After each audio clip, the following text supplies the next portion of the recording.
Você vai ouvir no Panorama CBN de hoje. No esporte, depois do dia de abertura, a Copa começou a Vera.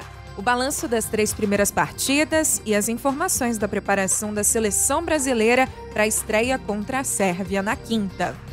Na política, os preparativos para a apresentação da PEC de transição, ainda com impasse sobre deixar ou não o Bolsa Família fora do teto de gastos e por quanto tempo. Panorama CBN. Olá, bom momento para você ligado no Panorama CBN. Eu sou Nadédia Calado, excepcionalmente hoje substituindo a colega Juliana Prado aqui no nosso podcast. A partir de agora, vamos juntos com as principais notícias do dia em menos de meia hora.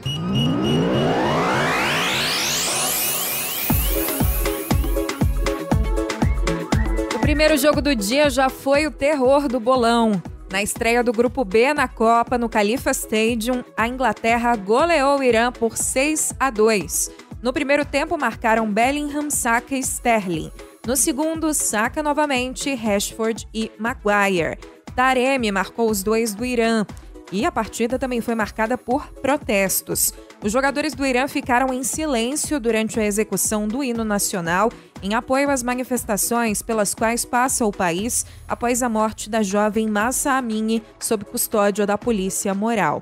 Já a Inglaterra estava entre as seleções que pretendiam que seus capitães usassem a braçadeira One Love com as cores do arco-íris em protesto contra as leis anti-LGBT do Catar. Após a FIFA anunciar que implementaria sanções severas se o adereço fosse usado, os jogadores ingleses se ajoelharam antes da partida. No segundo duelo do dia, a Holanda venceu o Senegal por 2-0 no Alto Mama Stadium, com gols de Gakpo aos 38 do segundo tempo e de Klaassen no 9º minuto de acréscimo. Com essa vitória, a Holanda está empatada em pontos e saldo de gols com o Equador na liderança do Grupo A. Por fim, terminou em empate o duelo entre Estados Unidos e País de Gales no Ahmad Bin Ali Stadium, em Al Rayyan. Quem abriu o placar foi o americano Weah, aos 36, e o empate de Gales veio com Gareth Bale no minuto 82. A partir dessa terça, começa a ter jogos a partir das 7 da manhã com Argentina e Arábia Saudita. Às 10 da manhã, a Dinamarca enfrenta a Tunísia e à 1 da tarde temos México e Polônia e França contra a Austrália encerram a programação às 4 da tarde. Continua comigo que ao fim do episódio a gente volta a falar sobre Copa com a preparação do Brasil para a estreia no Mundial. Agora vamos passar pelo noticiário político. Líderes do Congresso Nacional dizem que a PEC da transição deve ser apresentada até amanhã. No texto final são esperadas mudanças em relação à minuta que já foi apresentada, entre elas a estipulação de um prazo de pelo menos 4 anos para que o Bolsa Família fique fora do teto de gastos. O texto inicial previa o Bolsa Família permanentemente fora. O senador Alessandro Vieira apresentou um texto alternativo prevendo furar o teto em apenas 70 bilhões de reais para além do já previsto no orçamento, o que bancaria o programa social por pelo menos mais um ano. O senador Randolfo Rodrigues avaliou o cenário. Estamos numa PEC de transição, temos a margem fiscal para dar conta, por exemplo, de uma necessidade básica e elementar dos brasileiros, que é um programa social de distribuição de renda, que é o programa de bolsa. Estamos conversando, eu estive agora com o presidente Pacheco, não, o senador Alessandro não conversou, mas eu acho de bom tom a proposta que ele apresenta. Estive ainda há pouco conversando com o presidente Pacheco está aguardando a formulação do texto final da parte do senador Marcelo Castro. Mais cedo, o presidente da Câmara dos Deputados, Arthur Lira, disse que no texto da PEC de transição não vai faltar coerência. Ele disse que os textos votados no Senado e na Câmara vão ser equivalentes e que vão ficar prontos apenas após reunião com o presidente do Senado, Rodrigo Pacheco, e os relatores do orçamento nas duas casas. Lira afirmou que o tema ainda não foi oficialmente discutido, já que não houve ainda uma reunião conjunta das duas casas. Nós não tivemos ainda sequer uma reunião depois do segundo turno mais dura sobre esse assunto com os líderes, até porque as nossas pautas que estão encaminhadas, elas demandam discussões, enquanto que essa é tratada basicamente pela equipe de transição, mas todos conhecem qual foi o comportamento do Congresso Nacional nesses últimos 2 anos, as particularidades, o que nós prezamos, o que foi pregado, o que nós trabalhamos, e o que não vai faltar é coerência. Arthur Lira não quis comentar sobre o texto produzido pela equipe de transição do governo Lula. O coordenador do grupo, Geraldo Alckmin, apresentou uma sugestão de 200 bilhões de reais em extra-teto de gastos para atender o Bolsa Família e deixar uma folga orçamentária para os demais programas sociais. Aliados de Lira dizem que a PEC da transição não vai ser aprovada se tiver uma folga orçamentária extra-teto para investimentos sem critério no governo Lula, nem com espaço para despesas aleatórias. O limite é aprovar os gastos com programas sociais. Outro ponto levantado por aliados de Lira é que o curto prazo para a aprovação da PEC exige que o PT apoie a reeleição de Arthur Lira. Em outra parte da transição, a presidente do PT, Gleisi Hoffmann, diz que é muito difícil que haja indicação de nomes de ministros nessa semana. Ela diz que o presidente eleito, Lula, não está com pressa de fazer a definição e atribuiu ao mercado financeiro a pressão para fazer as nomeações. Lula, que aliás foi internado nesse domingo e passou por uma cirurgia para retirar uma lesão na laringe. Ele esperou voltar das viagens internacionais para passar pela cirurgia, porque apesar de a recuperação ser simples, Lula precisa ficar de repouso vocal por um dia e depois tem que evitar falas mais longas. O procedimento foi bem sucedido e o presidente eleito recebeu alta já na manhã dessa segunda-feira.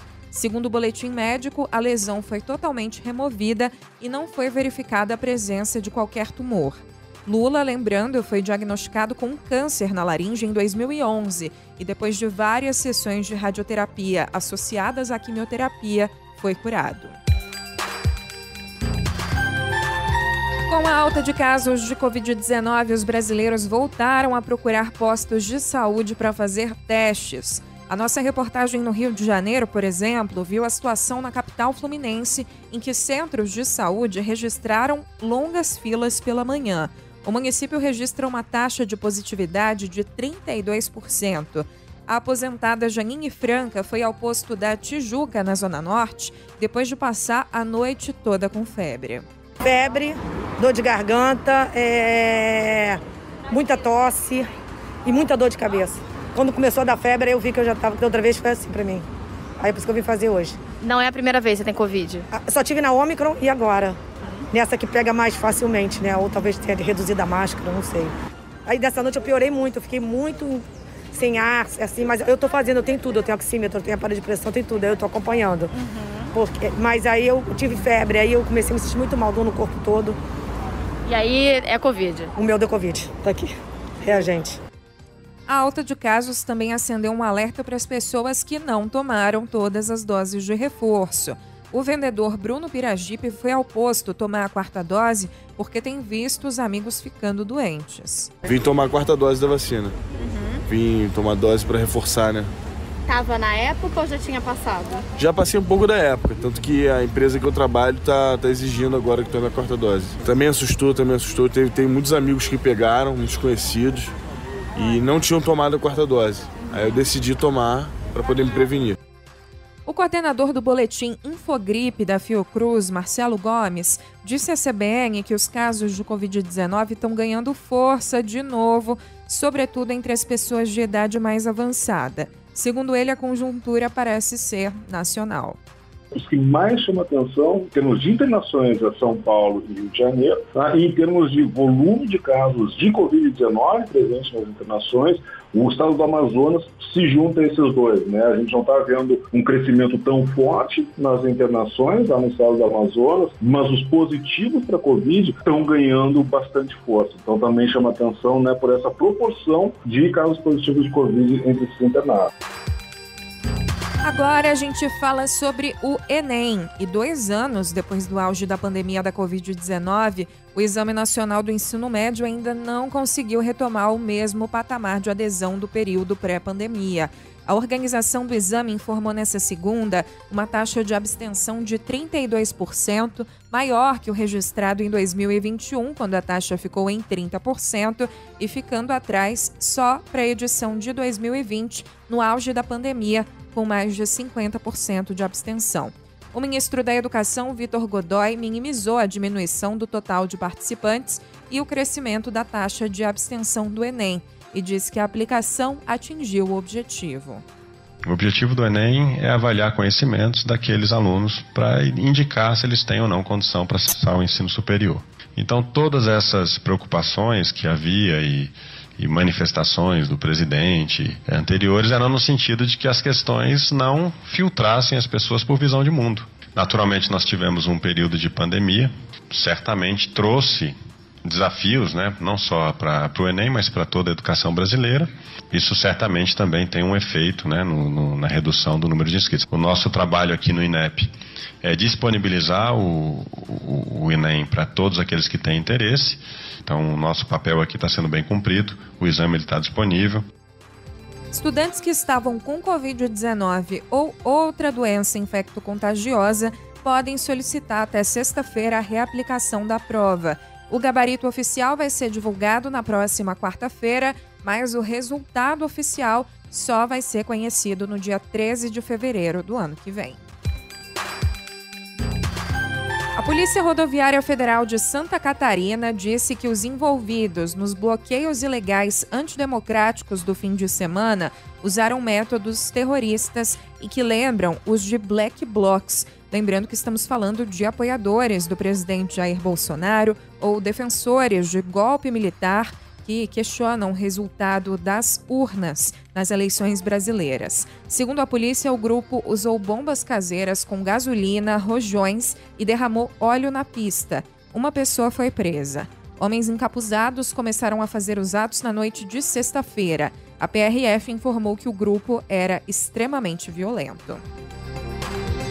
Por falar em antidemocráticos, o ministro Augusto Nardes, do Tribunal de Contas da União, teve que divulgar uma nota para esclarecer um áudio em que ele indica uma insatisfação de comandantes militares com o momento político do país e insinua a possibilidade de um golpe.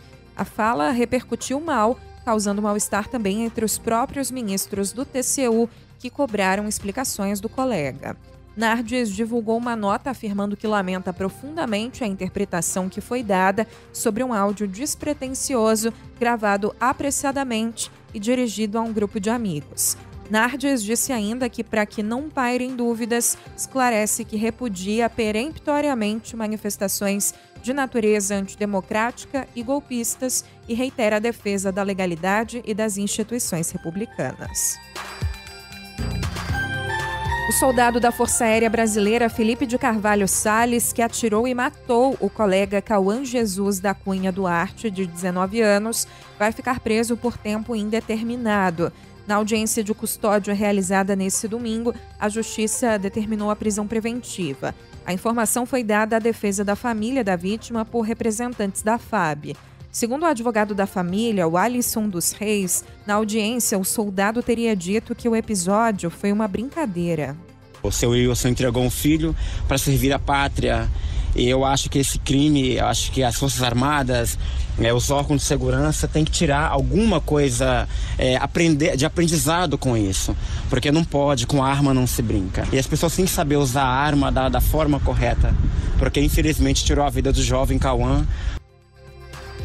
A família, a FAB, informou que Felipe de Carvalho teria pegado munição do colega, o que pode ter sido a causa da briga e do disparo. Ele, que foi indiciado por homicídio e furto, está num presídio da FAB. Vamos ao noticiário policial. O secretário da Polícia Militar do Estado do Rio, Coronel Luiz Henrique Pires, fez uma reunião estratégica para traçar os próximos passos das ações na comunidade do Jacarezinho, na zona norte do Rio. Há 3 dias, moradores da favela vêm sofrendo com a insegurança e com os confrontos entre PMs e criminosos. O policiamento no Jacarezinho foi reforçado e, para não expor os moradores, a Prefeitura do Rio decidiu manter fechadas 2 unidades de saúde na região e 7 escolas municipais não tiveram aulas nesta segunda. Nesse domingo, um suspeito morreu e outras 6 pessoas ficaram feridas, entre eles 2 adolescentes e um PM. Desde janeiro, a comunidade do Jacarezinho recebe ações do programa Cidade Integrada do governo do estado. Na teoria, o programa alia ações de segurança pública e intervenções urbanísticas e sociais. A PM informou que desde o início das ações, 400 pessoas foram presas na comunidade. E a Polícia Civil prendeu nesta segunda-feira um técnico de enfermagem acusado de violência doméstica contra a ex-mulher em Belford Roxo, na Baixada Fluminense. Mário Jorge Alves Cassotti, de 57 anos, ateou fogo contra a vítima numa discussão há uma semana. Ele foi detido durante um plantão num hospital no município vizinho de Duque de Caxias. Segundo a delegada responsável pelo caso, ele é alvo de 8 procedimentos por violência doméstica, um deles contra a própria filha. Mário Jorge foi levado para a cadeia pública José Frederico Marques, em Benfica, na Zona Norte. Ele vai responder por tentativa de feminicídio. Já em Minas Gerais, uma mulher de 28 anos morreu vítima de feminicídio na cidade de São Sebastião do Paraíso, no sul do estado. Cícera Altamires Moreira dos Santos foi agredida com um bastão de madeira pelo ex-companheiro quando saía para trabalhar. O motivo, segundo os militares, teria sido o fim do relacionamento há 5 meses. O suspeito fugiu, mas foi encontrado e preso e disse não se lembrar do crime por estar embriagado. Nesse ano já foram registrados 135 casos de feminicídios em Minas Gerais e 162 tentativas. Em 2021, Minas foi o estado com mais casos registrados de feminicídio, onde 297 mulheres morreram por violência de gênero. Outro caso de polícia em Minas Gerais, 2 homens que seriam ligados ao tráfico de drogas são os principais suspeitos de terem ateado fogo num morador de rua nesse sábado em 7 Lagoas, na região central do estado. A dupla foi identificada pela PM por meio de imagens de câmeras de segurança que flagraram os suspeitos entrando no imóvel minutos antes do crime. A vítima, de 52 anos, estava dentro de uma casa quando os 2 homens entraram no imóvel carregando um galão com líquido, possivelmente gasolina. Minutos depois, a dupla sai correndo enquanto o morador de rua sai da residência em chamas. A vítima teve 90% do corpo queimado e foi socorrida pelo Corpo de Bombeiros e levada em estado grave para um hospital. Apesar de terem sido identificados, os homens ainda não foram presos e a PM realiza buscas para localizá-los. A Bolsa de Valores de São Paulo encerrou o pregão de hoje em alta de 0,9% aos 109.849 pontos.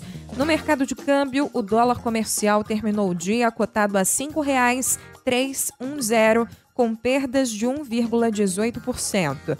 O euro encerrou com desvalorização de 2,05%, negociado a R$ 5,438. Voa, canarinho, voa. Mostra pra esse povo. Prometi que ia voltar para a Copa e para a seleção para encerrar essa edição do Panorama, então agora eu vou cumprir. A partir dessa segunda, a seleção brasileira começou a treinar especificamente para o jogo contra a Sérvia. O treino dessa segunda-feira foi fechado para a imprensa, que só pôde acompanhar os primeiros 20 minutos, o aquecimento dos atletas. O atacante Rafinha falou sobre as possibilidades de variações no time titular. Jogar a gente quer, acho que todos nós a gente quer jogar, a gente quer estar no campo. Se o professor fechou para a imprensa lá, eu não posso falar nada para vocês. Mas acredito que, bom, quando joga o Vini ou o Martinelli do lado lá, a gente consegue ganhar um pouco mais de velocidade no jogo, por ser jogadores de característica de velocidade. E bom, quando joga o Paquetá, a gente costuma jogar mais com a bola no pé daquele lado lá, sem muita aceleração. E, bom, acredito que o que muda seja isso, até porque cada um tem uma característica diferente do outro, então acaba mudando. Tem jogo que pede uma coisa, tem jogo que pede outra. Outro detalhe que o Rafinha compartilhou foi o seguinte: a nossa seleção já está com as comemorações dos primeiros gols ensaiadinhas. Cara, pra te falar a verdade, a gente já tem umas 10 danças preparadas para cada jogo, mas não especificamente por jogador. Sim, essa dança vai ser pro primeiro gol, essa pro segundo, essa pro terceiro, e a gente tem dança até o 10º gol.